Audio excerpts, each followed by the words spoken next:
ಒಂದು ಕಾಲದಲ್ಲಿ ಆಪ್ತ ಮಿತ್ರರು, ಆದರೆ ಈಗ ನೋಡಿದ್ರೆ ಬದ್ಧ ವೈರಿಗಳಾಗ್ಬಿಟ್ಟಿದ್ದಾರೆ. ಬಹಿರಂಗವಾಗಿ ಸುದ್ದಿಗೋಷ್ಠಿಯಲ್ಲಿ ಒಬ್ರ ಮೇಲೆ ಒಬ್ರು ಆರೋಪ ಪ್ರತ್ಯಾರೋಪಗಳನ್ನ ತೀವ್ರ ರೀತಿಯಲ್ಲಿ ಮಾಡ್ಕೊಳ್ತಾ ಇದ್ದಾರೆ. ಜನಾರ್ದನ್ ರೆಡ್ಡಿ ಹಾಗೇನೆ ಶ್ರೀರಾಮುಲು ಮಾತಿನ ಯುದ್ಧ ತಾರಕಕ್ಕೇರಿದೆ.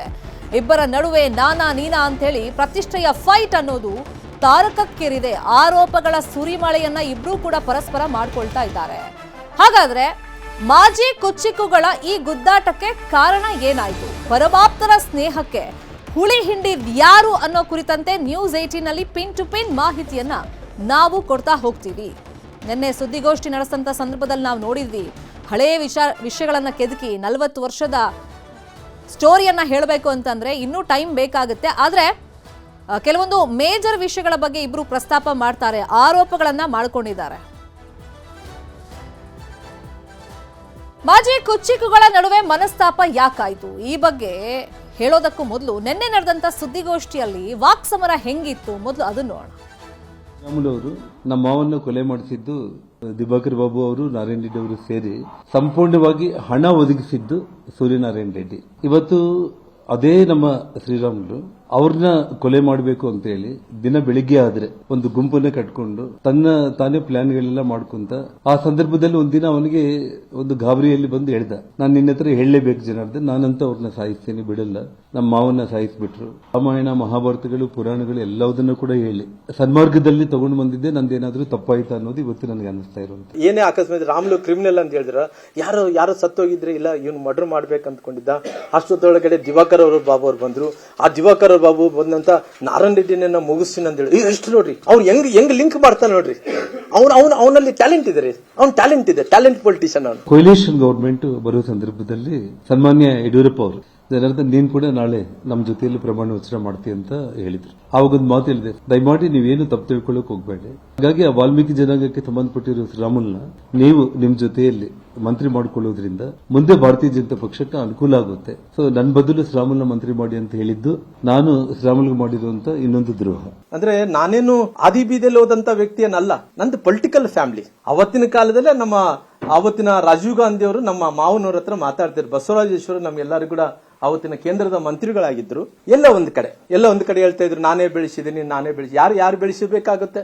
ಯಾರನ್ನ ಬೆಳೆಸಕ್ ಆಗಲ್ಲ ಈ ಪ್ರಪಂಚದಲ್ಲಿ. ಅವರ ಹಣೆ ಬಾರದಲ್ಲಿ ಇರಬೇಕು, ಯಾರು ಬೆಳೆಸಬೇಕು, ಯಾರು ಬೆಳೆಸ್ಕೊಳಕ್ ಆಗಲ್ಲ ಅಂತ ಹೇಳಿ 2018ರಲ್ಲಿ ಮೊಳಕಲ್ಮೂರು ಕಾನ್ಸ್ಟಿಟ್ಯೂನ್ಸಿನ ಶ್ರೀರಾಮುಲು ಅವರು ಸೆಲೆಕ್ಟ್ ಮಾಡಿಕೊಂಡಾಗ ಚೊಪ್ಲಿಗಳು, ಕಲ್ಲು, ಪೊರಿಕೆ ಎಷ್ಟೆಲ್ಲ ಇದಾವ ಅಷ್ಟೆಲ್ಲ ತಗೊಂಡು ಅವ್ರ ಮೇಲೆ ದಾಳಿ ಮಾಡಿದಾಗ ಅದು ನೋಡಿದ ತಕ್ಷಣ ನನಗೆ ತಡ್ಕೊಳಕ್ ಆಗ್ಲಿಲ್ಲ. ಮ್ಯಾಕ್ಸಿಮಮ್ ಒಂದು 3 ತಾಸಲ್ಲಿ ನಾನು ಹೋಗಿ ಅದೇ ಮೊಳಕಲ್ಮೂರಿಗೆ ನಾನು ರೀಚ್ ಆದೆ. ಅವನಿಗೋಸ್ಕರ ನಾನು ಏನ್ ಪ್ರಚಾರ ಮಾಡಿ 45,000 ಮತಗಳ ಅಂತರದಲ್ಲಿ ನಾನು ಗೆಲ್ಲಿಸಿದ್ದು ಮಾಡಿರುವಂತ ಇನ್ನೊಂದು ದ್ರೋಹ ಶ್ರೀರಾಮುಲ್ಗೆ. ನಾನು ಹೇಳ್ತೀನಿ, ಇವತ್ತು ರಾಮುಲು ಅವರು ಒಬ್ಬ ಶೆಡ್ಯೂಲ್ ಕ್ಯಾಸ್ಟ್ ಮಂದಿ, ರಾಮುಲು ಅವರು ಒಬ್ಬ ವಾಲ್ಮೀಕಿ ಜನಾಂಗದ ಮಂದಿ. ಅಂದ್ರೆ ಏನಿಲ್ಲಾರ್ದಂತೆ ಈತ ಬಂದು ಅಲ್ಲಿ ಎಲೆಕ್ಷನ್ ಮಾಡಿದ ತಕ್ಷಣನೇ ಮ್ಯಾಜಿಕ್ ಮಾಡಿ 45,000 ಓಟ್ ಗೆಲ್ಲಿಸ್ಬಿಟ್ರೆ ಅಂದ ತಕ್ಷಣ ಪಾರ್ಟಿ ಈತನ ನೋಡಿ ನನಗೆ ಮೊಣಕಾಲ್ಮೂರು ಟಿಕೆಟ್ ಕೊಟ್ಬಿಡ್ತದ. ಇದೇ ವಿಚಾರವಾಗಿ ಇನ್ನಷ್ಟು ಡೀಟೇಲ್ ಆಗಿ ಇನ್ಫಾರ್ಮೇಶನ್ ಅನ್ನು ಕೊಡ್ತಾ ಹೋಗೋದಕ್ಕೆ ನೇರ ಸಂಪರ್ಕದಲ್ಲಿ ಕನೆಕ್ಟ್ ಆಗಿದ್ದಾರೆ ನಮ್ಮ ಪೊಲಿಟಿಕಲ್ ಬ್ಯೂರೋ ರಿಪೋರ್ಟರ್ ಕೃಷ್ಣ. ಈ 40 ವರ್ಷಗಳ ಹಿಂದಿನಿಂದ ಏನೆಲ್ಲ ಆಯಿತು ಅನ್ನೋ ಕುರಿತಂತೆ ಇಬ್ರು ಕೂಡ ಬಹಿರಂಗವಾಗಿ ಒಂದಿಷ್ಟು ಸವಾಲುಗಳನ್ನ ಹಾಕೊಳ್ತಾ, ಕೆಲವೊಂದು ಸ್ಟೋರಿಗಳನ್ನ ಹೇಳ್ತಾ ಪರಸ್ಪರ ಆರೋಪ ಪ್ರತ್ಯಾರೋಪಗಳನ್ನ ಮಾಡ್ತಾ ಇದ್ದಾರೆ. ಪ್ರಮುಖವಾಗಿ ಇವರಿಬ್ಬರ ನಡುವೆ ಭಿನ್ನಾಭಿಪ್ರಾಯ ಬರೋದಕ್ಕೆ ಏನೆಲ್ಲ ಅಂಶಗಳು ಕಾರಣ ಆಗ್ತಾ ಹೋಯ್ತು? ಶರ್ಮಿತಾ, ಕುಚುಕು ಗೆಳೆಯರ ನಡುವಿನ ಈ ಒಂದು ಸಮರ ಏನಿದೆ ಇದು ದೊಡ್ಡ ಮಟ್ಟದಲ್ಲಿ ವಿಕೋಪಕ್ಕೆ ತಿರುಗುವಂತ ಸಾಧ್ಯತೆ ಇದೆ. ಇದಕ್ಕೆ ಮುಖ್ಯವಾದಂತಹ ಕಾರಣ ಏನು ಅಂತಂದ್ರೆ, ಜನಾರ್ದನ್ ರೆಡ್ಡಿ ಅವರು 14 ವರ್ಷಗಳ ಕಾಲ ಏನು ವನವಾಸದಲ್ಲಿದ್ರು, ಅಂದ್ರೆ ಜೈಲಿನಲ್ಲಿದ್ರು. ಅಂತ ಸಂದರ್ಭದಲ್ಲಿ ಇಲ್ಲೊಂದು ಕಡೆ ಶ್ರೀರಾಮುಲು ಅವರು ಕಾನೂನಾತ್ಮಕವಾಗಿ ಮತ್ತೆ ರಾಜಕೀಯವಾಗಿ ಅವರಿಗೆ ಜನಾರ್ದನ್ ರೆಡ್ಡಿ ಅವರಿಗೆ ಸಪೋರ್ಟ್ ಮಾಡಿಲ್ಲ ಅನ್ನುವಂಥದ್ದು ಒಂದು ಅಂಶ. ಅದ್ರ ಜೊತೆಗೆ 14 ವರ್ಷಗಳ ಕಾಲ ಕೂಡ ಬಳ್ಳಾರಿಯಲ್ಲಿದ್ರು ಕೂಡ ತಮ್ಮದೇ ಆದಂತಹ ಒಂದು ರಾಜಕೀಯವಾಗಿ ಮತ್ತೆ ಆರ್ಥಿಕವಾಗಿ ವ್ಯವಹಾರ ಏನ್ ನಡೀತಾ ಇತ್ತು ಅದಕ್ಕೆ ಸ್ಪಂದನೆಯನ್ನ ಕೊಡ್ಲಿಲ್ಲ ಅನ್ನುವಂಥದ್ದು ಕೂಡ ಒಂದಷ್ಟು ಆರೋಪ ಕೂಡ ಅನ್ನೋದ್ರ ಬಗ್ಗೆ ಕೂಡ ಹೇಳಲಾಗ್ತಾ ಇರುವಂತದ್ದು. ಮತ್ತೆ ಈಗಾಗಲೇ ರಾಜ್ಯ ಬಿಜೆಪಿಗೆ ಬಂದ ಕೂಡಲೇ ಶ್ರೀರಾಮುಲು ಅವರು ಎಲ್ಲ ಒಂದ್ ಕಡೆ ಕಡೆಗಣನೆ ಆಗಿರುವಂತದ್ದು, ಒಂದು ರೀತಿ ಮೂಲ ಗುಂಪಾಗಿರುವಂತದ್ದು ಅನ್ನೋ ಒಂದು ವಿಚಾರ ಅವರಿಗೆ ಮನದಟ್ಟಾಗಿದೆ. ಮತ್ತೆ ಹೆಚ್ಚು ಪ್ರಾಶಸ್ತ್ಯವನ್ನ ಜನಾರ್ದನ್ ರೆಡ್ಡಿ ಅವರಿಗೆ ರಾಜ್ಯ ಬಿಜೆಪಿಯಲ್ಲಿ ಕೊಡಲಾಗ್ತಾ ಇರುವಂತದ್ದು. ಮತ್ತೆ ಶ್ರೀರಾಮುಲು ಅವರು ಅತ್ಯಂತ ಬಲಾಢ್ಯ ನಾಯಕರು, ವಾಲ್ಮೀಕಿ ಸಮುದಾಯದ ಪ್ರಬಲ ನಾಯಕರು, ಅವರದೇ ಆದಂತಹ ಸಮುದಾಯವನ್ನು ಅವರ ಬೆನ್ನಿಗೆ ನಿಂತಿರುವಂತದ್ದು. ಇಂತಹ ಸಂದರ್ಭದಲ್ಲಿ ರಾಜ್ಯ ಬಿಜೆಪಿಯವರು ಶ್ರೀರಾಮುಲು ಅವರ ಮಾತನ್ನ ಕೇಳೋದ್ರ ಮುಖಾಂತರವಾಗಿ ಒಂದು ನಿರ್ಧಾರವನ್ನು ಮಾಡಬೇಕಾಗಿತ್ತು. ಆದ್ರೆ ಎಲ್ಲ ಒಂದ್ ಕಡೆ ಜನಾರ್ದನ್ ರೆಡ್ಡಿ ಅವರಿಗೆ ಮಣೆಯನ್ನು ಕೊಟ್ಟು ಸಂಡೂರು ಅವರು ಕ್ಷೇತ್ರದ ಉಸ್ತುವಾರಿಯನ್ನು ಕೊಟ್ಟು ಅವರಿಗೆ ಒಂದು ರೀತಿ ಗೆಲ್ಲುವಂತ ನಿಟ್ಟಿನಲ್ಲಿ ಒಂದಷ್ಟು ಏನು ಜವಾಬ್ದಾರಿ ಕೊಟ್ಟಂತ ಸಂದರ್ಭದಲ್ಲಿ ಸಹಜವಾಗಿಯೂ ಶ್ರೀರಾಮುಲು ಅವರಿಗೆ ಒಂದಷ್ಟು ಅಸಮಾಧಾನಕ್ಕೆ ಕಾರಣವಾಗಿರುವಂತದ್ದು. ಅದ್ರ ಜೊತೆಗೆ ಈಗಾಗಲೇ ಅವರ ಸಂಬಂಧಿಕರಲ್ಲೂ ಕೂಡ ಒಂದಷ್ಟು ವ್ಯವಹಾರಗಳು ಕೂಡ ಬೇರೆ ಬೇರೆ ನಡೀತಾ ಇರುವಂತದ್ದು. ಆದ್ರೆ ಆ ವ್ಯವಹಾರಗಳಿಗೂ ಕೂಡ ಇಲ್ಲ ಒಂದ್ ಕಡೆ ಶ್ರೀರಾಮುಲು ಅವರು ಸಚಿವರಾಗಿದ್ದಂತ ಸಂದರ್ಭದಲ್ಲಿ ಜನಾರ್ದನ್ ರೆಡ್ಡಿ ಅವರಿಗೆ ಸಪೋರ್ಟ್ ಮಾಡಿಲ್ಲ ಅನ್ನುವಂಥದ್ದು ಕೂಡ ಹೇಳಲಾಗ್ತಾ ಇರುವಂತದ್ದು. ಮತ್ತೆ ಕೌಟುಂಬಿಕವಾಗಿ ಕೂಡ ಬೇರೆ ಬೇರೆ ವಿಚಾರಗಳು ಕೂಡ ಒಂದಷ್ಟು ವಿಚಾರಗಳು ಕೂಡ ಅದರಲ್ಲಿ ಶ್ರೀರಾಮುಲು ಅವರು ಮತ್ತೆ ಜನಾರ್ದನ್ ರೆಡ್ಡಿ ಅವರು ಒಂದು ರೀತಿ ಅಸಮಾಧಾನಕ್ಕೆ ಕಾರಣವಾಗಿದೆ ಅನ್ನೋದಕ್ಕೆ ಕೂಡ ಹೇಳಲಾಗ್ತಾ ಇರುವಂತದ್ದು. ಅದ್ರ ಜೊತೆಗೆ ಬಳ್ಳಾರಿ ಜಿಲ್ಲಾ ಉಸ್ತುವಾರಿ ಸಚಿವರಾಗಿದ್ದಂತ ಸಂದರ್ಭದಲ್ಲಿ ಜನಾರ್ದನ್ ರೆಡ್ಡಿ ಅವರು ಜೈಲಲ್ಲಿ ಇದ್ದಂತ ಸಂದರ್ಭದಲ್ಲಿ ಅವರಿಗೆ ಕಾನೂನಾತ್ಮಕವಾಗಿ ಸಪೋರ್ಟ್ ಅನ್ನ ಮಾಡದೇ ಇರುವಂತದ್ದು ಕೂಡ ಒಂದು ರೀತಿ ಮೇಲ್ನೋಟಕ್ಕೆ ಕೇಳಿ ಬರ್ತಿರುವಂತದ್ದು. ಹೀಗೆ ಒಂದಷ್ಟು ಕಾರಣಗಳು ನೋಡಬಹುದು. ಇನ್ನೂ ಕೂಡ ಹಲವಾರು ಕಾರಣಗಳನ್ನ ಕಾಣ್ತಾ ಹೋಯಿತು ಅಂತಂದ್ರೆ ಇವರು ರೆಡ್ಡಿ ಮತ್ತೆ ಶ್ರೀರಾಮುಲು ನಡುವಿನ ಈ ಒಂದು ಸಮರ ಇನ್ನೂ ಕೂಡ ಬೇರೆ ಬೇರೆ ರೀತಿಯಾದ ಹಂತಕ್ಕೆ ತಲುಪುವಂತ ಸಾಧ್ಯತೆ ಇರುವಂತದ್ದು. ಆದರೆ ಸದ್ಯಕ್ಕಂತೂ ರಾಜ್ಯದ ಬಿಜೆಪಿ ನಾಯಕರು ಇವರಿಬ್ಬರನ್ನ ಒಟ್ಟುಗೂಡಿಸುವಂತ ನಿಟ್ಟಿನಲ್ಲಿ ಹಲವು ಬಾರಿ ಒಂದಷ್ಟು ಪ್ರಯತ್ನವನ್ನ ಮಾಡಿದ್ರು ಕೂಡ ಅದು ಸಫಲವಾಗಿಲ್ಲ. ಆದ್ರೆ ಈಗ ಜನಾರ್ದನ್ ರೆಡ್ಡಿ ಈಗ ಶ್ರೀರಾಮುಲು ಅವರ ವಿರುದ್ಧವಾಗಿ ಸಮರವನ್ನ ಸಾರಿದ್ದಾರೆ. ಮತ್ತೆ ಜನಾರ್ದನ್ ರೆಡ್ಡಿ ಅವರು ಕೂಡ ಶ್ರೀರಾಮುಲು ಅವರು ಕೂಡ ಹೇಳಿದ್ದಾರೆ, ಜನಾರ್ದನ್ ರೆಡ್ಡಿ ಅವರು ನನ್ನನ್ನು ಯಾವುದೇ ಕಾರಣಕ್ಕೂ ಕೂಡ ರಾಜಕೀಯವಾಗಿ ಬೆಳೆಸಿಲ್ಲ ಅನ್ನುವಂಥದ್ದು. ಹೀಗಾಗಿ ಮುಂದಿನ ದಿನಗಳಲ್ಲಿ ಮತ್ತೆ ಜನಾರ್ದನ್ ರೆಡ್ಡಿ ಅವರು ಶ್ರೀರಾಮುಲು ಅವರ ಒಂದು ವಿಚಾರಕ್ಕೆ ಸಂಬಂಧಪಟ್ಟಂತೆ ಇನ್ನೂ ಕೂಡ ಮತ್ತಷ್ಟು ಆರೋಪಗಳನ್ನ ಹೊರಿಸುವಂತದ್ದು. ಮತ್ತೆ ಈಗಾಗಲೇ ಜನಾರ್ದನ್ ರೆಡ್ಡಿ ಅವರು ಕೂಡ ಹೇಳ್ತಾ ಇದ್ರು, ಅವನ ಒಂದಷ್ಟು ವ್ಯವಹಾರಗಳು ದೊಡ್ಡ ಮಟ್ಟದಲ್ಲಿ ಆಸ್ತಿ ಆಗಿರ್ಬೋದು, ಮತ್ತೆ ವ್ಯವಹಾರಿಕ ಆಗಿರ್ಬೋದು, ಮತ್ತೆ ಸಾರ್ವಜನಿಕವಾಗಿ ಒಂದಷ್ಟು ದೊಡ್ಡ ಮಟ್ಟದಲ್ಲಿ ಹಗರಣಗಳನ್ನು ಕೂಡ ಮಾಡಿದ್ದಾನೆ ಅನ್ನೋದನ್ನು ಕೂಡ ಪ್ರಸ್ತಾಪವನ್ನು ಮಾಡಿರುವಂತದ್ದು. ಹೀಗೆ ಮುಂದಿನ ದಿನಗಳಲ್ಲಿ ಇನ್ನೂ ಕೂಡ ಒಂದಷ್ಟು ಹೊಸ ಹೊಸ ವಿಚಾರಗಳು ಇವರಿಬ್ಬರ ನಡುವಿನ ಏನು ನಡೀತೋ ಇನ್ನೂ ಕೂಡ ಬಹಿರಂಗವಾಗುವಂತ ಸಾಧ್ಯತೆ ಇರುವಂತದ್ದು. Sharmita, fine, thank you Krishna ತಮ್ಮೆಲ್ಲ ಇನ್ಫಾರ್ಮೇಶನ್ಗೆ. ಇನ್ನು ಬಿಜೆಪಿಯಲ್ಲಿ ತನಗೆ ಮನ್ನಣೆ ಸಿಗ್ತಾ ಇಲ್ಲ, ಈ ನಿಟ್ಟಿನಲ್ಲಿ ಶ್ರೀರಾಮುಲು ಅವರು ಪಕ್ಷವನ್ನ ತೊರೆದು ಕಾಂಗ್ರೆಸ್ ಸೇರ್ಪಡೆ ಆಗೋದಕ್ಕೆ ಮುಂದಾಗಿದ್ದಾರೆ ಅಂತಾನೂ ಕೂಡ ಮಾತು ನಡೀತಾ ಇದೆ, ಗುಸುಗುಸು ನಡೀತಾ ಇದೆ.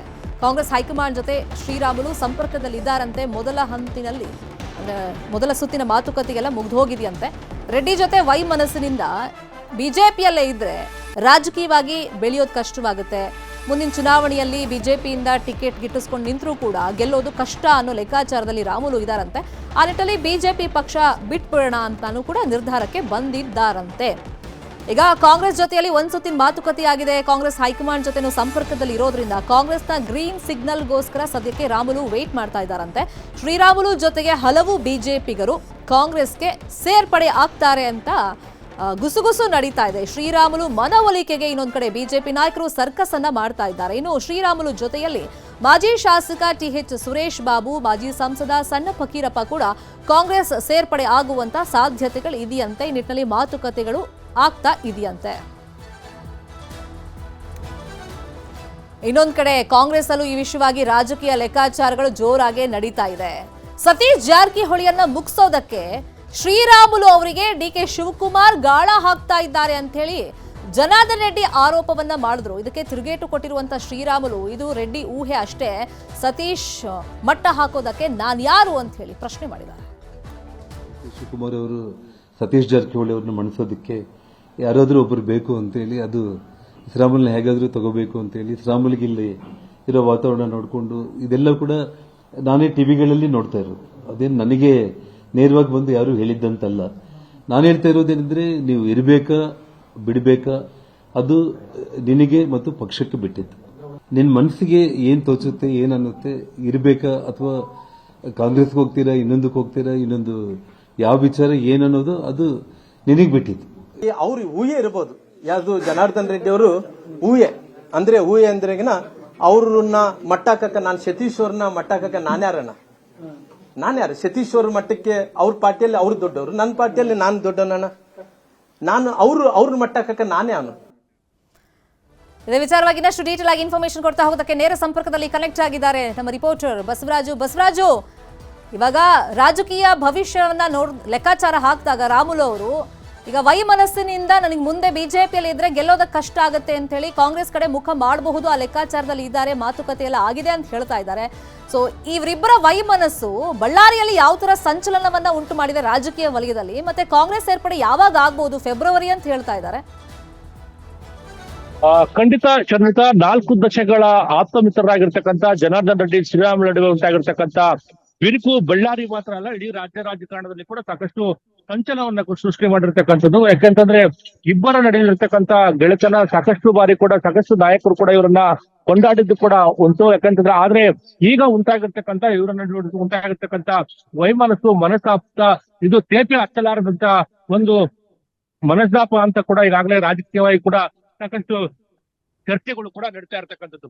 ಆದ್ರೆ ಈ ನಿಟ್ಟಿನಲ್ಲಿ ಒಂದು ಕಡೆ ಬಿಜೆಪಿಯಲ್ಲಿ ಕೂಡ ಶ್ರೀರಾಮುಲು ಅವರನ್ನ ಕಡೆಗಣನೆ ಮಾಡ್ತಕ್ಕಂಥದ್ದು, ಮತ್ತೊಂದು ಕಡೆ ಸ್ನೇಹಿತ ಆಗಿರ್ತಕ್ಕಂಥ ಜನಾರ್ದನ್ ರೆಡ್ಡಿ ಉಂಟಾಗಿರ್ತಕ್ಕಂಥ ಮನಸ್ತಾಪ ಇವೆಲ್ಲವೂ ಕೂಡ ಮುಂದಿನ ರಾಜಕೀಯ ದೃಷ್ಟಿಯಲ್ಲಿಟ್ಕೊಂಡು ರಾಮುಲು ಅವರು ಬಿಜೆಪಿಯಲ್ಲಿ ಇದ್ರೆ ನನಗೆ ಮುಂದಿನ ದಿನಗಳಲ್ಲಿ ಕಷ್ಟ ಅನ್ನೋ ಲೆಕ್ಕಾಚಾರವನ್ನು ಕೂಡ ಶ್ರೀರಾಮುಲು ಅವರು ಕೂಡ ಮಾಡಿದ್ದಾರೆ ಅನ್ನೋ ಮಾಹಿತಿ ಕೂಡ ಸಿಗ್ತಾ ಇದೆ. ಆ ನಿಟ್ಟಿನಲ್ಲಿ ಕೂಡ ಕಾಂಗ್ರೆಸ್ ಸೇರ್ಪಡೆ ಆಗ್ಲಿಕ್ಕೆ ಈಗಾಗಲೇ ಕಾಂಗ್ರೆಸ್ನ ವರಿಷ್ಠರ ಜೊತೆ ಕೂಡ ಮೊದಲ ಸುತ್ತಿನ ಮಾತುಕತೆಯನ್ನು ಕೂಡ ಶ್ರೀರಾಮುಲು ಅವರು ಕೂಡ ಮಾಡಿರ್ತಕ್ಕಂಥದ್ದು. ಆ ನಿಟ್ಟಿನಲ್ಲಿ ಕೇವಲ ಶ್ರೀರಾಮುಲು ಮಾತ್ರ ಅಲ್ಲ, ಅವರ ಆಪ್ತರು ಕೂಡ ಕಾಂಗ್ರೆಸ್ಗೆ ಸೇರ್ಪಡೆ ಆಗ್ಬೋದು ಅನ್ನೋ ನಿಟ್ಟಿನಲ್ಲಿ ಕೂಡ ರಾಜಕೀಯ ಲೆಕ್ಕಾಚಾರಗಳು ಕೂಡ ಶುರುವಾಗಿರ್ತಕ್ಕಂಥದ್ದು. ಯಾಕೆಂತಂದ್ರೆ ಈಗಾಗಲೇ ಇಲ್ಲಿ ಬಳ್ಳಾರಿ ಜಿಲ್ಲೆಯಲ್ಲಿ ಒಂದು ಕಡೆ ಈಗಾಗಲೇ ಜನಾರ್ದನ್ ರೆಡ್ಡಿ ಮತ್ತು ಶ್ರೀರಾಮುಲು ನಡುವೆ ಸಾಕಷ್ಟು ಬಿರುಕು, ಮತ್ತೊಂದು ಕಡೆ ಎರಡು ಗುಂಪುಗಳು ಎರಡು ಬಣಗಳಾಗಿ ಮಾರ್ಪಟ್ಟಿರ್ತಕ್ಕಂಥ ಹಿನ್ನೆಲೆಯಲ್ಲಿ ರಾಮುಲು ಅವರು ಬಿಜೆಪಿಯಲ್ಲಿ ಇದ್ರೆ ಮುಂದಿನ ದಿನದಲ್ಲಿ ಕೂಡ ನನಗೆ ಗೆಲ್ಲಲಿಕ್ಕೆ ಕೂಡ ಕಷ್ಟ ಆಗ್ಬೋದು ಅನ್ನೋ ನಿಟ್ಟಿನಲ್ಲಿ ಕೂಡ ರಾಮುಲು ಲೆಕ್ಕಾಚಾರ ಆಗಿರ್ತಕ್ಕಂಥದ್ದು. ಯಾಕೆಂತಂದ್ರೆ ಈಗಾಗಲೇ ಎರಡು ವಿಧಾನಸಭೆ ಮತ್ತು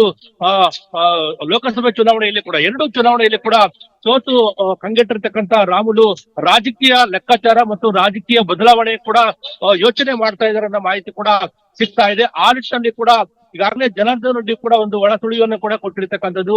ಸತೀಶ್ ಜಾರಕಿಹೊಳಿ ಅವರನ್ನ ಮಟ್ಟ ಹಾಕ್ಲಿಕ್ಕೆ ಡಿ ಕೆ ಶಿವಕುಮಾರ್ ಅವರು ರಾಮುಲು ಅವರಿಗೆ ಗಾಳ ಆಗ್ತಾ ಇದ್ರ ನಿಟ್ಟಿನಲ್ಲಿ ಕೂಡ ಒಂದು ಹೇಳಿಕೆಯನ್ನು ಕೂಡ ಕೊಟ್ಟಿರ್ತಕ್ಕಂಥದ್ದು. ಆ ನಿಟ್ಟಿನಲ್ಲಿ ಕೂಡ ಈಗಾಗಲೇ ಅಂದ್ರೆ ಕಾಂಗ್ರೆಸ್ನ ವರಿಷ್ಠರು ಕೂಡ ಕಾಂಗ್ರೆಸ್ನ ನಾಯಕರು ಕೂಡ ಜಿಲ್ಲಾ ಕಾಂಗ್ರೆಸ್ನ ನಾಯಕರನ್ನು ಕೂಡ ಸಂಪರ್ಕ ಮಾಡಿ ರಾಮುಲು ಅವರು ಪಕ್ಷಕ್ಕೆ ಬರೋದಂದ್ರೆ ಯಾವೆಲ್ಲ ಅನುಕೂಲ ಅನಾನುಕೂಲ ಬಗ್ಗೆ ಕೂಡ ಚರ್ಚೆಗಳನ್ನು ಕೂಡ ಮಾಡ್ತಾ ಇದ್ರ ಮಾಹಿತಿ ಕೂಡ ಸಿಗ್ತಾ ಇದೆ. ಆ ನಿಟ್ಟಿನಲ್ಲಿ ಕೂಡ ರಾಮುಲು ಅವರು ಮುಂದಿನ ರಾಜಕೀಯ ಭವಿಷ್ಯ ದೃಷ್ಟಿಯಿಂದ ಕೂಡ ಕಾಂಗ್ರೆಸ್ ಸೇರ್ಪಡೆ ಆಗುವಿಕೆ ಕೂಡ ಯೋಚನೆಯನ್ನು ಕೂಡ ಮಾಡ್ತಾ ಇದ್ರ ಮಾಹಿತಿ ಕೂಡ ಸಿಗ್ತಾ ಇದೆ. ಅದಕ್ಕೆ ಕೇಂದ್ರದ ಅಂದ್ರೆ ಬಿಜೆಪಿ ನಾಯಕರು ಕೂಡ ರಾಮುಲ್ನ ಮನವೊಲಿಸಲಿಕ್ಕೆ ಸಾಕಷ್ಟು ಕಸರತ್ತುಗಳನ್ನು ಕೂಡ ಮಾಡ್ತಾ ಇದ್ದಾರೆ. ಶರ್ಮಿತಾ.